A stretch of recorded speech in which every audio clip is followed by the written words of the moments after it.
Okay, folks, it's your buddy Mike Messier here with Mike's Instant Movie Review. American Society of Historical, I think I screwed it up. American Society of Magical Negroes. Their title, not mine. This movie is getting panned left and right. Something about this movie was calling to me that I wanted to see it. I thought the trailer was interesting. I'm a fan of David Allen Greer. He hasn't been featured in featured films as much as I would have liked. And guess what? I like this movie. So critics be damned, audiences be damned, metrics be damned, everyone be damned. I enjoyed this film, okay? So should you go see it? Should you go not? Well, I think you should. There's no gore. There's no nudity. It's wise comedy. Some might say, dare I say, dark comedy or black comedy, perhaps, but I don't know. I just thought it was funny. And what's the movie all about? Well, first of all, what is the magical Negro? It's a term that I became acquainted with in my studies maybe 15 years ago. And when I first heard about it, I think I read some article that was using this term and explaining what it all meant. And it was kind of referring to characters, for instance, like in the book. And then I didn't read the book, okay? But the film, The Legend of Bagger Vance, I did see the film. Basically, Will Smith, I think this is around maybe 1998. In this movie, Will Smith plays a caddy to, I believe, the Bagger Vance was played by Matt Damon.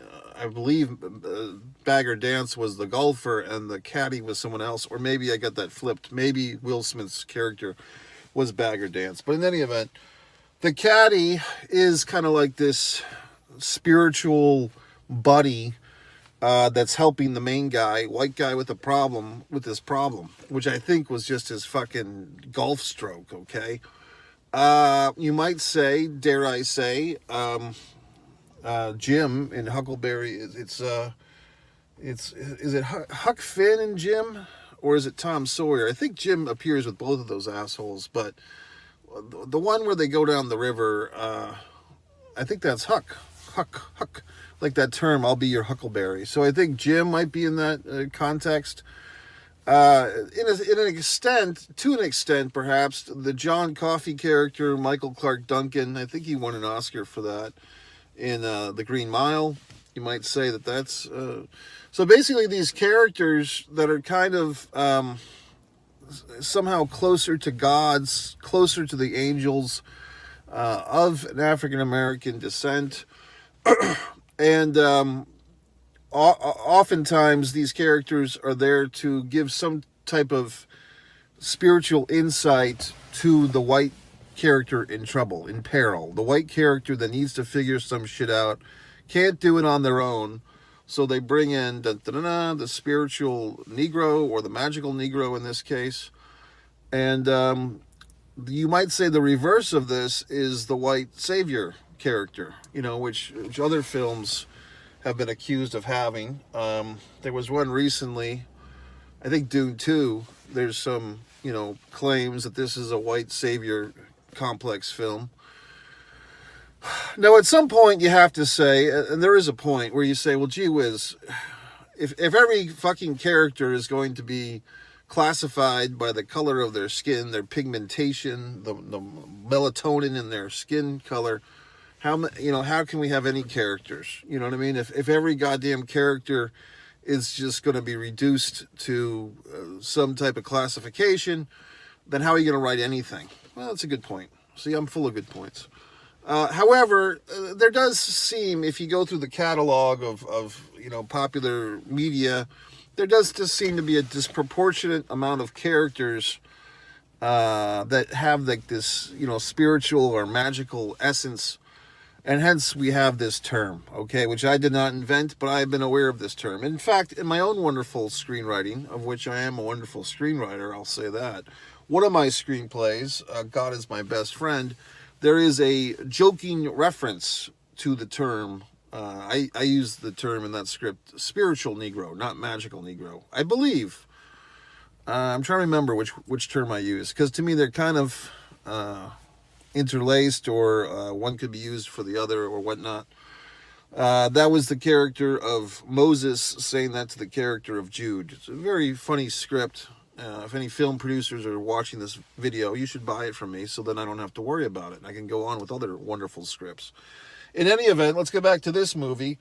This movie has been getting panned and dismissed, and I don't understand why. Although I might speculate. Let me speculate on why people are not enjoying this movie. It could be I don't know. I mean, I think maybe it's just because the term, you do have to kind of be someone who has a certain amount of literary knowledge, or knowledge of these types of things, like these types of,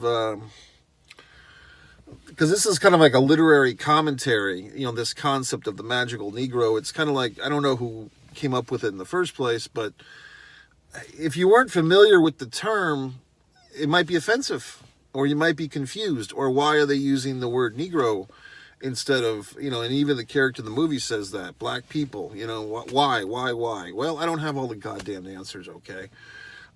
You could say, why isn't the NAACP change their title of their acronym, their association? I don't have all the answers, folks. So, for me, this movie, I thought effectively deals with this topic. It might be hard to talk about, might be hard to laugh about. I thought it was good. I like David Alan Grier.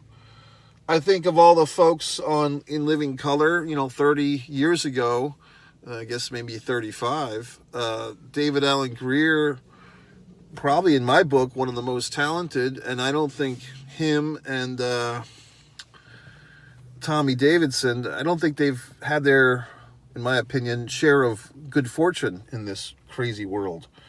I think those were two of the best guys on that show, and they were not Wayans, they were not Jim Carrey, they were not J-Lo, but I thought those two guys, Tommy and David Alan Grier, were both really awesome.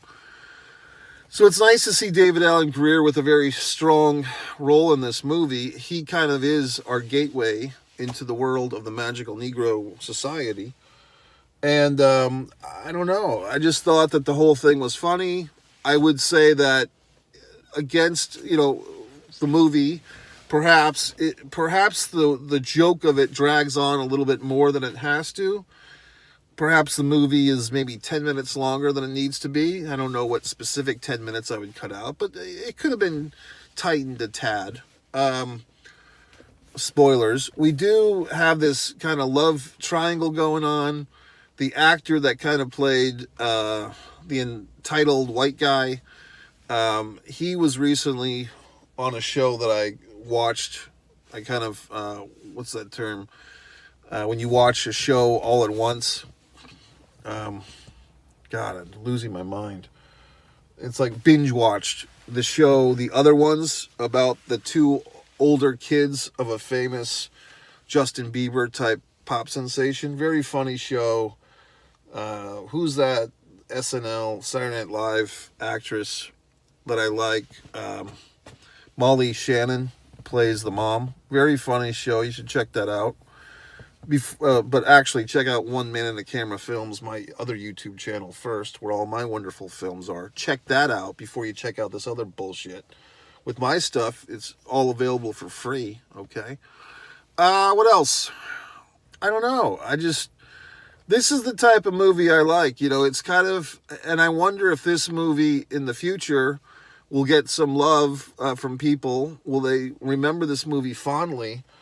Kind of in the tradition of the only other films I could think of like this off the top of my wonderful head, or my wonderful hat. I believe one was called I'm Gonna Get You Sucker, by, once again, Keenan Wayans. Keenan Ivan Wayans. I think that was his movie. I believe I'm Gonna Get You Sucker. That was it, I believe. And then that's the one where he's kind of playing himself, like, trying to make a movie in racist Hollywood in the mid 80s or late 80s. Then you had another one, film,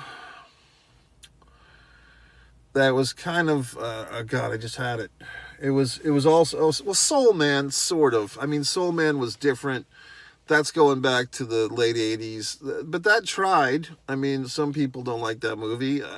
I thought there was some merit to it. C. Thomas Howell plays a rich white guy who's graduating high school. I think he wants to go to Harvard. He's been accepted, but then his parents surprise him that they're not going to help him pay for it, and he has to pay for college on his own. So in order to get a scholarship for an African-American student, he takes a bunch of suntan lotions and pills and puts like a goop like in his head, in his hair, to kind of make like a Jerry curl type of presentation. And he goes off to college and he falls in love with Ray Dong Chong and has fights with a professor played by James Earl Jones. I thought that movie was funny. A lot of people don't. But I thought there was another movie that I was thinking of. I mean, I guess if you really want to stretch, but I think this is kind of going to another type of district as far as the cinema world. School Days, Spike Lee's third film. No, actually, it was, I think it was his second film. Spike Lee's second film. This first film, She's Gotta Have It, and I think School Days was his second movie. A little bit different, but parody, social commentary, race relations, all these wonderful topics. You know, topics that perhaps people are uncomfortable with. But to me, I mean, if you're going to see, you know, a few years ago during 2020 when all these horrible riots were happening, protests, you know, people were losing their businesses, getting hurt in the wake of the George Floyd death. You can call it a murder, you can call it a death, whatever you want to call it. All these riots, there was I believe, I want to say Netflix series on about the Los Angeles 1992 Rodney King trial, protests and riots and so forth, and just the similarities, unfortunately, from 1992 to 2020, how much has changed? Not much, it seems, except more people have smartphones now to tape things that happen, these atrocities. So I don't know. So I mean, these documentaries typically are well received.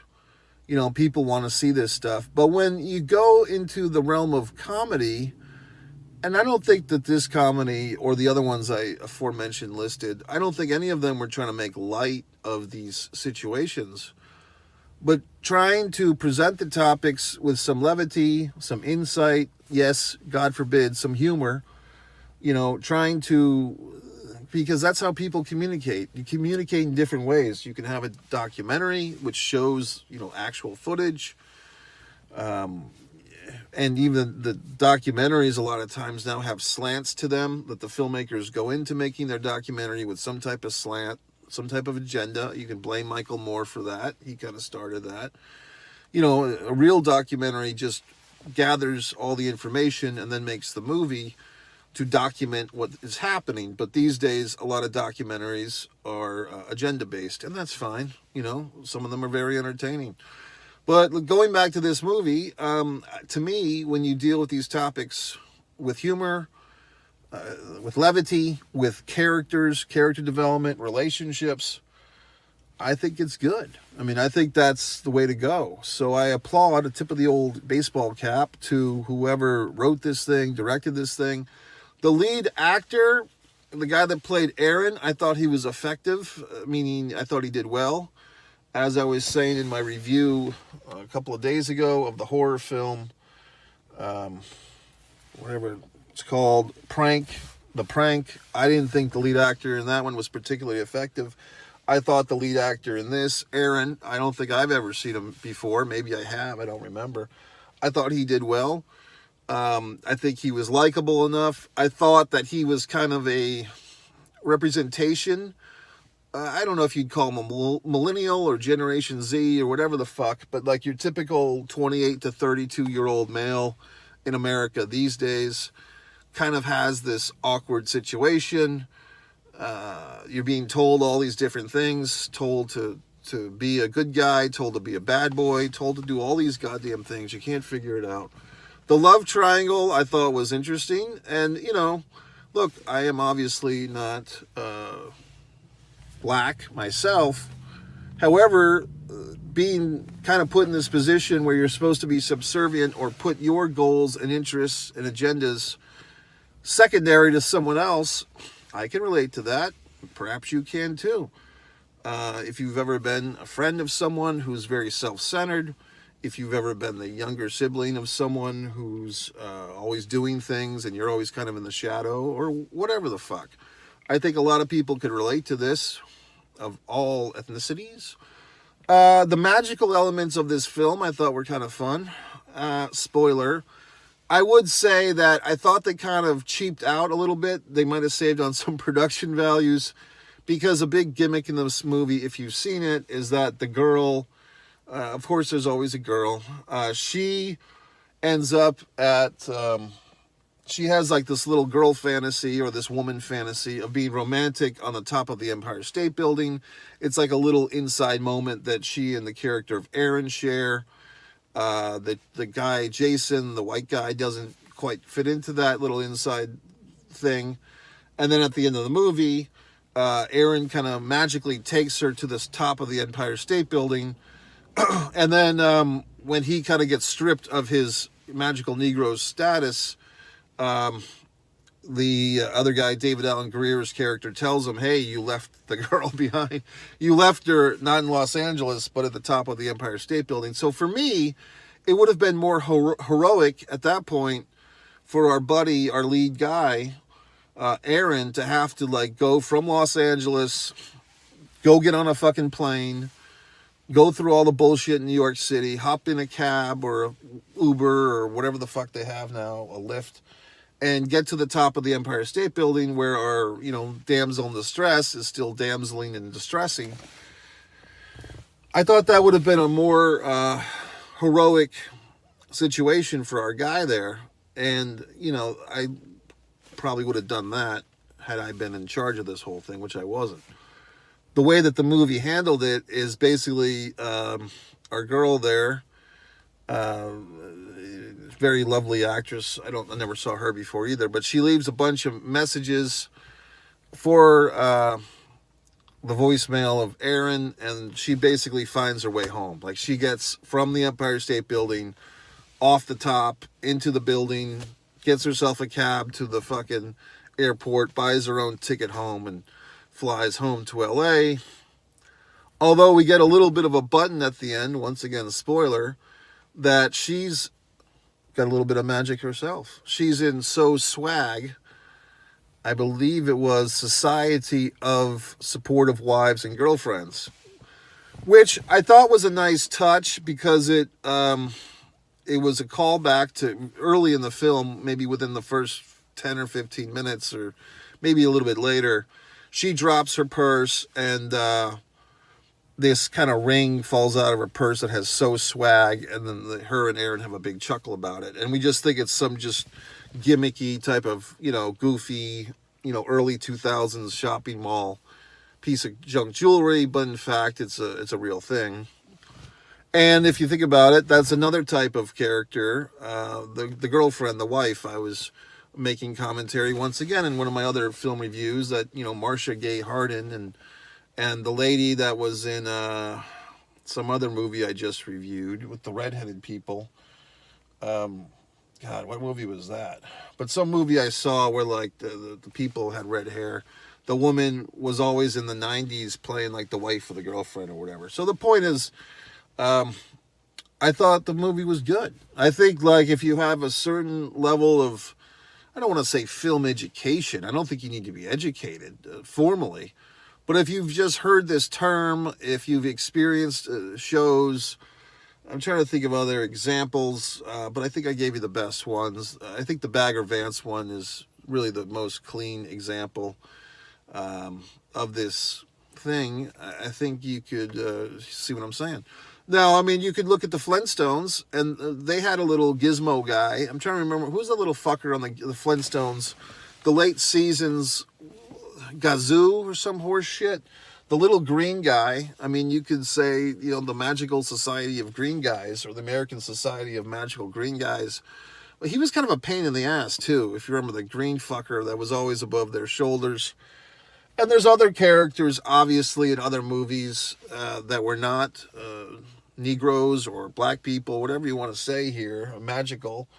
Other ethnicities have been represented by this phenomenon of the spiritual character, the magical friend. So what can I say? I mean, but to me, I did get the joke going into it. I did appreciate it. I thought it was funny. Maybe you don't. Maybe you're one of the millions of people that are hashtagging this movie into oblivion, saying what dog shit it is. I don't quite get it, folks. I mean, if we're going to have all these wonderful, I mean, maybe it's just my YouTube feed, but it's always some type of debate, some type of Candace Owens or Officer Tatum or Bill Maher. Everyone's got these goddamned opinions. Why can't we have a nice movie like this where instead of, the seriousness of it all, we kind of, enjoy these topics and explore them with some humor. I fucking liked it. So what the fuck? I'm trying to think what else. I did like the opening setup of the movie where our guy, Aaron there, goes to the ATM and he's leaving. And obviously this, drunken kind of, white female who's been clubbing, it appears. She seems like she's a little intoxicated. And she needs help with the ATM. And I thought that the actor playing Aaron and on the direction and everything of the scene setup, you got to know what he's going through. He's looking around because he doesn't really want to help this lady with the ATM. But at the same time, he's thinking, well, I'm just trying to help her. She's asking me for help. Would it be rude to say no? But at the same time, you can tell by his acting that he is leery of this situation because he really doesn't want to be holding this woman's ATM card or her purse or anything.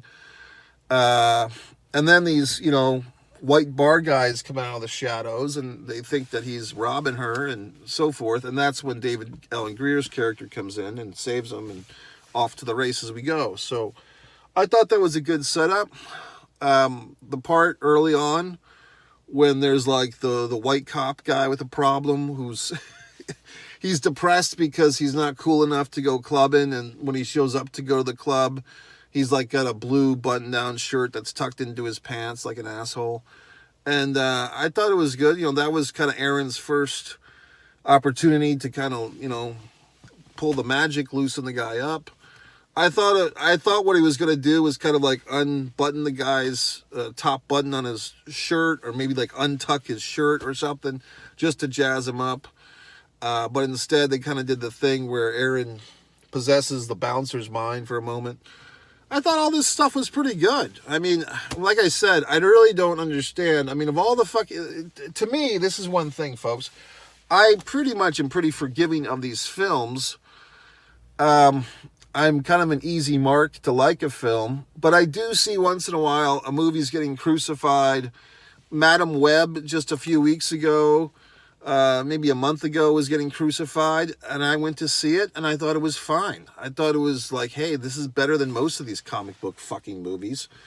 So I don't understand why certain films get shat all over, okay, like a Vince McMahon secretary, and some films don't. So I don't understand or comprehend why this American Society of Magical Negroes is getting crucified or harpooned or run through the muck. I mean, to me, it's comedic. It got a heart. It's taking on some tough topics in a different way. And I just don't understand the hate for this movie. Okay, so there you go. Was it a perfect movie? No. But what is? And like I said, I thought it was funny. I did see kind of early on when the society is explaining itself, and like there's the little visage. It kind of felt like I was in Disney's Haunted Mansion where they're showing like these, flashback type of stuff. And the billiards one was pretty good. And then the second one, I took that. It felt to me like a riff off of The Green Mile when like the police, like the prison security guy is walking the black guy, very big guy in overalls or whatever the fuck he was wearing, to like seemingly the death row, like walking him to the electric chair. I felt like that was a kind of a rip-off or a parody or a homage to The Green Mile. I could be wrong.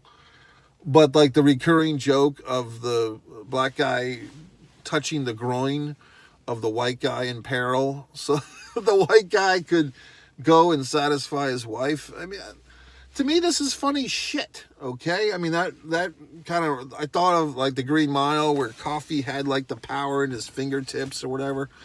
I don't know. I saw the humor in all this stuff. I mean, maybe you have to be able to kind of put all these different literary and film references together, or maybe not. I don't know. Maybe everyone's just more advanced than fucking me and seeing the horse shit that this movie is, and I'm just seeing it as being gleams of genius or seeds. But whatever the fuck. I liked it. I thought it was a good social commentary. If you didn't like it, you're welcome to leave a goddamn comment. You can say, well, gee whiz, Mike, fuck. And I'll say, okay, asshole, blah, blah, blah. And then I'll probably give you a fucking link to one of my movies, because that's typically what I do, in case you haven't caught on by now. Whenever anyone leaves a goddamn comment on one of my videos, typically I see that as an opportunity to, guess what, cross-reference your ass to one of my other YouTube channels or one of my other wonderful works, where I'll just basically read your goddamn comment. I'll give you some little fucking line like, oh, good point, asshole number 6. By the way, you should check out my movie. And then I'll give you a link to one of my films over on One Man and a Camera Films. Or if you make some other comment, I say, well, this person seems like a pro wrestling fan. I'll leave you a little comment with a link to one of my wonderful videos on One Pro Wrestling and Sports Fan YouTube channel. If you seem like someone that might like wonderful acrylic art, okay, like I've been working on today, I might give you a nice reference to the new channel, One Artist Mike Messier. What else might I do? I might do a lot of things, okay? So you make your comment, but if you've gotten this far into this review, your comment is going to be rewarded with a personalized link just for you. I don't have these goddamn comment responses canned like I could do with TubeBuddy, okay? I specifically sit there and write a personalized response to your ass where I try to hook you in and go to another fucking video on one of my several YouTube channels. That's the magic that I play. Okay, folks, so that's it. I give David Allen Greer a thumb up. I give the guy playing Aaron a thumb up. The chick playing the chick, I give her 2 thumbs up. The guy playing the enlightened white guy, I thought he was fine. I did like his work in that show. The other two, and I enjoyed this movie. So screw me. I guess I don't know what I'm talking about. All you 75% of the people that hate this movie, you're all smart and fucking geniuses, and I don't know what I'm talking about. MikeMessier.com. Go to the website, scroll to the bottom, follow me on social media, and buy all my books.